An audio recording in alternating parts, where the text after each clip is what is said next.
সমুদ্রের জলে মানুষ কখনো ডোবে না। মধ্যপ্রাচ্যে ইসরায়েল আর জর্ডান এই দুই দেশের মাঝখানে অবস্থিত।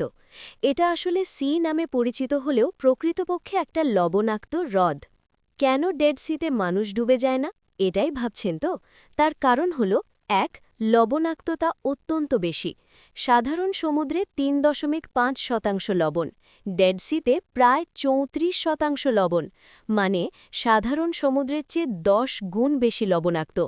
এত লবণ থাকার কারণে জলের ওজন বেড়ে যায়, মানুষ জলের উপর আপনা আপনি ভেসে থাকে। চেষ্টা করলেও পুরো শরীর ডুবানো কঠিন। ডেড সিতে শুয়ে থাকলেও ভেসে থাকবে, বসে থাকলেও ভেসে থাকবে, পা ছাড়লেও ডুববে না। তাই একে বলা হয় ন্যাচারাল ফ্লোটিং পুল। এর কিন্তু ভয়ঙ্কর দিকও আছে। চোখে গেলে মারাত্মক জ্বালা করে, মুখে গেলে বিষের মতো তীব্র স্বাদ, বমি ভাব হতে পারে। শরীরে কাটা থাকলে অসম্ভব জ্বালা, জ্বালায় চিৎকার বেরিয়ে যায়। তাই সতর্কতা ছাড়া নামা বিপজ্জনক। কেন একে ডেড সি বলা হয়? কারণ অতিরিক্ত লবণের জন্য মাছ, গাছ, সাধারণ জীব কিছুই বাঁচে না। তাই নাম ডেড সি।